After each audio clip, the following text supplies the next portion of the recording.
When my mother-in-law found out that her husband had been critically injured in a car crash, she suffered a massive heart attack.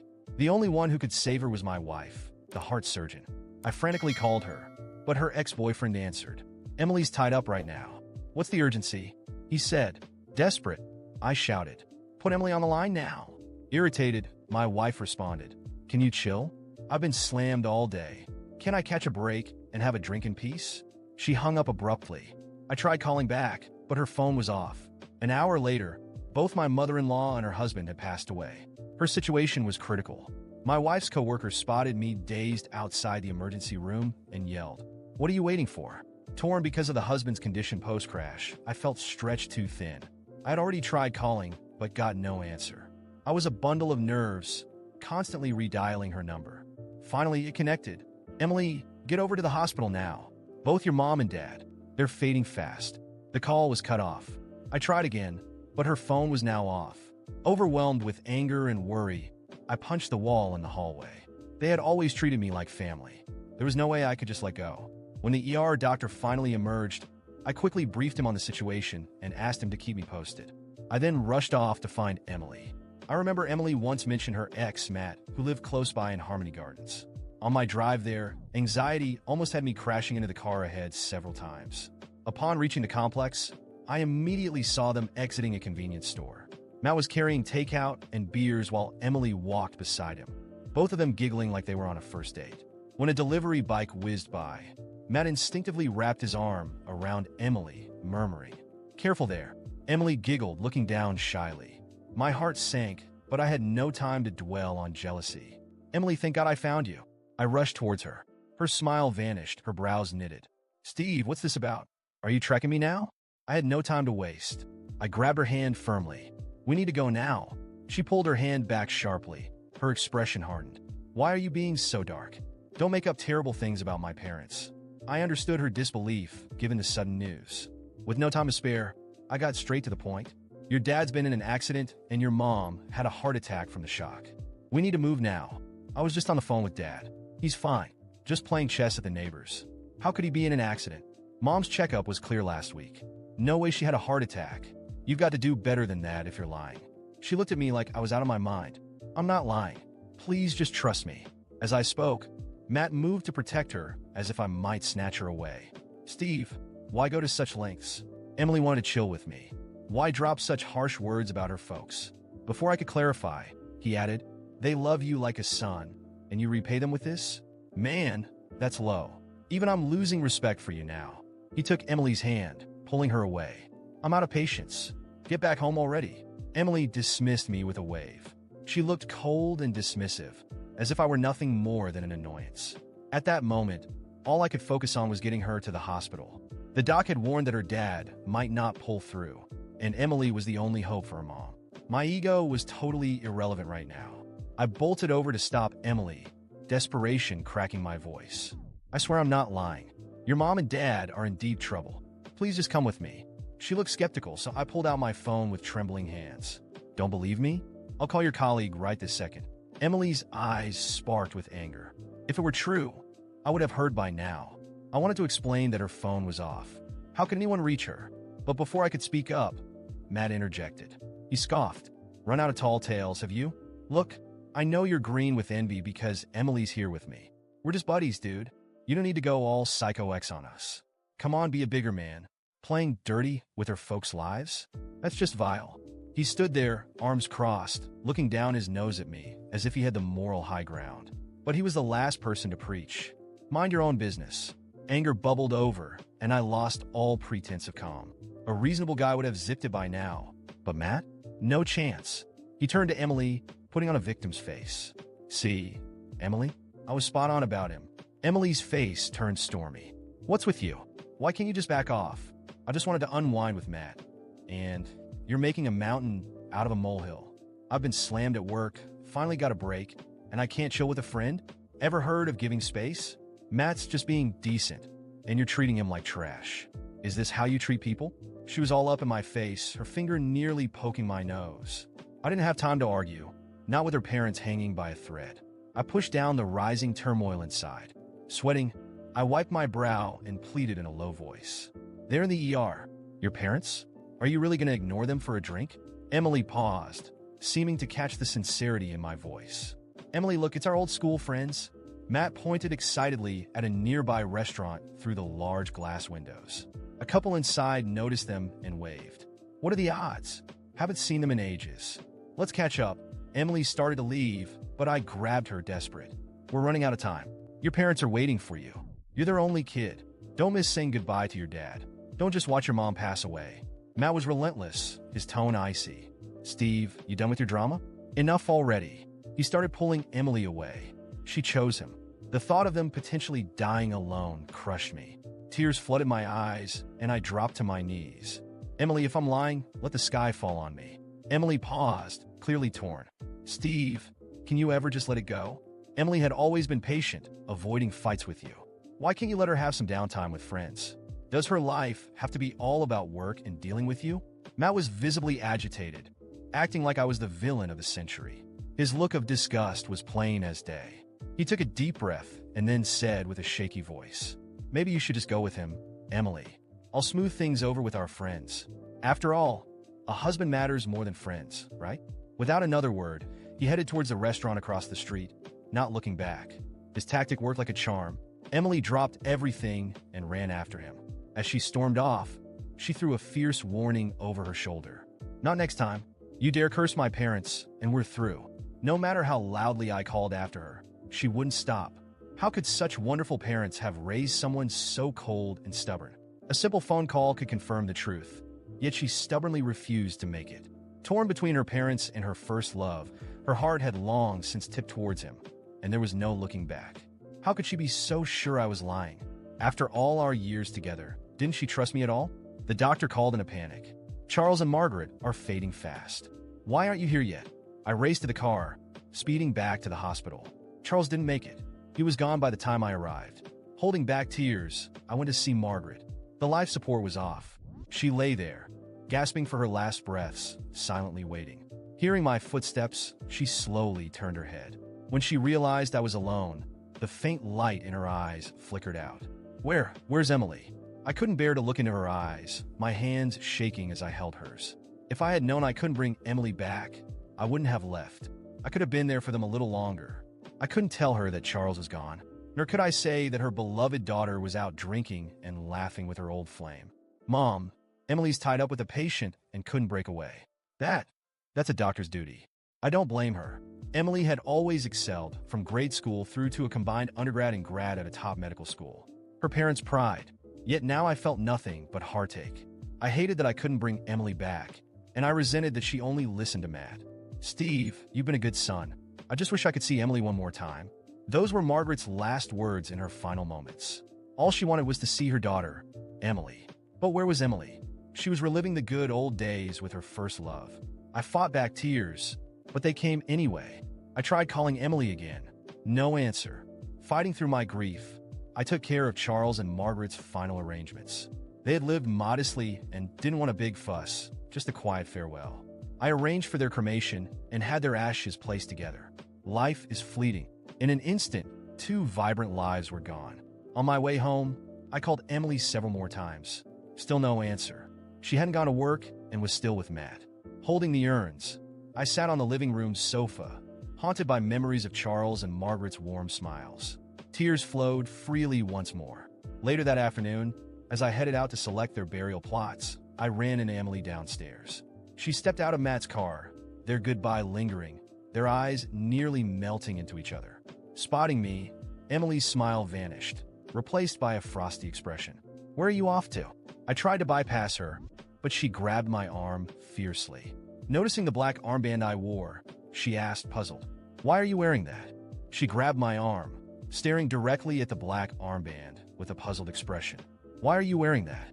she asked, as if it was just a casual curiosity. I took a deep breath, trying to hold back the wave of emotions threatening to overwhelm me. But I couldn't. The pain, the anger, and the exhaustion all came crashing down at once. "Why am I wearing this?" I repeated, my voice trembling. "You really don't know, do you?"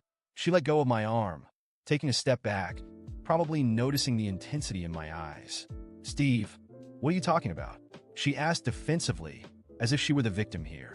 I took a step forward, pointing at the car she had just stepped out of. You were too busy with him to care, weren't you? While you were laughing, drinking, and having fun, your parents were dying. Her face turned pale, but there was still a hint of disbelief. What do you mean? My parents are fine. You were just exaggerating, making excuses to stalk me. Exaggerating? I snapped. Margaret and Charles, the people who raised you, who supported you at every single step of your life, died while you were busy reliving the good old days with Matt. She blinked a few times, as if trying to process what I had just said. No, that can't be true. You must be lying. My laugh came out bitter and full of pain. Lying? Why the hell would I lie about something like this? Why would I make up the fact that your parents, the only people who ever loved you unconditionally, are gone? She stepped back, shaking her head. I was busy. You don't understand the pressure I'm under at work. Work? I interrupted. It wasn't work that kept you away. It was Matt. I called you. I begged. I screamed for help. And what did you do? You hung up the phone so you could keep laughing with him. Tears started welling up in her eyes, but there was no room for pity at that moment. They died asking for you. The last thing your mom said was that she wanted to see you one last time. But you chose him. It's always him. She tried to respond, but I cut her off again. Did you know your dad didn't make it before I even got there? Did you know your mom died thinking you were busy saving lives because I couldn't bring myself to tell her you were out drinking with some guy who never cared about your family? I didn't know, she stammered, but her voice was weak. You didn't know because you chose not to know. I gave you every chance to do the right thing, but you ignored them all. You laughed in the face of tragedy while they were lying in a hospital, fighting for their lives. And now you have the audacity to ask why I'm wearing this. She started crying for real now, covering her face with her hands, but I wasn't finished. You know what's worse? It's not just your absence. It's the way you treated me like I was crazy. You chose to believe a guy who manipulates you, who uses nostalgia to keep you around, instead of trusting the man who was desperate to save your family. She looked at me, tears streaming down her face, but she had nothing to say. I took care of everything, Emily. I arranged the funeral. I held their hands while they passed. I was the son you should have been, and you were an absent daughter. She tried to step closer, maybe to touch me, but I stepped back. Don't touch me. I don't want your pity or your empty apologies. I want you to look in the mirror and see the person you chose to be. Because honestly, I don't recognize you anymore. She sobbed now, her words coming out in broken fragments. Steve, I don't know what to say. You don't need to say anything. Not to me, at least. Go to their graves and tell them why you weren't there. Explain to them how Matt was more important. She collapsed to her knees, sobbing uncontrollably, but I couldn't feel sorry for her. The image of Margaret asking for her in her final moments was burned into my mind. I hope Matt was worth it, because honestly, after this, I don't see how we can move forward. Without looking back, I walked past her and into the building. Deep down, I knew those words were true. Something inside me had broken, and I no longer had the energy to fix it. As I was walking away, feeling the unbearable weight of everything that had happened, I heard her phone ring. I didn't want to know anything more. I was too exhausted. But she, in an automatic reflex, answered and put it on speakerphone. Maybe it was instinct. Maybe she was too lost to realize I was still nearby. Hey, Matt, she said, her voice still shaky from crying. His voice came through cheerful, as if nothing in the world had changed. Hey, babe. So, all set for tomorrow? I've already made the reservation. It's going to be amazing. I stopped dead in my tracks. My blood ran cold, and for a second, I almost turned around to confront her. She took a deep breath and responded, her voice now heavy with a weight that hadn't been there before. Matt, my parents died. I'm not okay. There was silence on the other end. For a brief moment, I hoped, he would show some shred of humanity. But then his response came cold and casual. What? You actually believe that lie Steve told you? I told you he'd make something up just to keep you around. I turned to look at Emily and saw her eyes widen in shock. The phone was still on speaker, and her expression shifted from pain to fury in an instant. No, Matt, she said sharply. They really died. Another silence. I could almost hear his thoughts racing, searching for a way to spin this in his favor. And then, with an absurd nonchalance, he said, Oh, that's too bad. I'm sorry, really, but so, are we still going out, or are you canceling over something as natural as that? I mean, everyone loses their parents sooner or later. I saw Emily close her eyes, as if trying to absorb the sheer absurdity of what he had just said. The shock quickly turned into pure indignation. Natural? Her voice was shaking with rage. You think my parents' death is just a damn natural thing? That's not what I meant. I just mean life goes on, you know? They were old anyway, he said, chuckling nervously, trying to downplay it. Emily gripped the phone so tightly I thought she might break it. Go to hell, Matt. You're a piece of garbage. I gave up everything for you, ignored my family, humiliated Steve, and for what? For this? To hear that my parents' death is nothing more than a natural event? Emily, relax, you're overreacting. Overreacting? She yelled. I left everything for you. You made me believe that Steve was suffocating me, that I needed space. And all this time, you were just using me to boost your pathetic ego. The anger and pain in her voice were almost tangible. She squeezed the phone even tighter and then, without hesitation, ended the call and threw the phone onto the ground as if trying to rid herself of him for good. I watched in silence, still feeling the chill from what I had just heard. Emily stood there, staring into nothing, her shoulders shaking. For the first time in a long time, I saw a vulnerable Emily, a broken Emily. And despite everything, despite what she had put me through, I couldn't just ignore her. I took a hesitant step towards her. Let's go home. She lifted her teary eyes to me, filled with guilt and sorrow. And for a second, she hesitated. Then, she slowly nodded without saying a word. I picked up her phone from the ground and put it in my pocket, as if that could help her walk away from that mistake. On the way back, the silence was heavy, suffocating. She curled up in the passenger seat, staring out the window, lost in thought. I knew she was punishing herself, replaying every wrong choice she had made, every moment she chose Matt over facing reality. When we arrived home, she stood at the door, unable to bring herself to enter. I didn't know what to say because part of me was still furious with everything she had put me through. But the other part, that foolish part that still cared, just wanted to make sure she was okay. Do you want me to stay? I asked, without looking directly at her. She nodded, unable to speak. So, I stepped inside with her, closing the door behind us. She collapsed onto the couch, holding her head in her hands, and finally, the sobs came, uninhibited. I stood there, watching, wondering if I would ever be able to forgive her for all of this. But for now, I just sat down beside her. Not as her husband, not as someone who was still angry, but as someone who knew what it was like to lose people who mattered. And no matter how many mistakes she had made, no one deserved to go through this alone. The following days were a whirlwind of silence. The house, once filled with conversations and plans, now felt like an empty space heavy with memories. Emily spent most of her time in the bedroom, lying on the bed, staring at the ceiling, or quietly crying. I, on the other hand, wandered through the house in silence, trying to organize my thoughts and find some kind of peace amidst the emotional chaos. I wanted to feel anger. I wanted to hate her for what she did, for how she treated me, for abandoning everything we built together for a pathetic illusion with Matt. But deep down, I knew that anger wouldn't change anything. It wouldn't bring Charles and Margaret back. What she did was betrayal, not just as a wife, but as a daughter. She abandoned the people who loved her the most in their most critical moment, and that was something time couldn't erase. During those days, I watched Emily try to make amends in small ways, making coffee in the morning, attempting to engage in casual conversations as if things could go back to normal. But they couldn't. I knew it. She knew it. Every glance we exchanged carried an unbearable weight, an unspoken understanding that something within us had shattered beyond repair.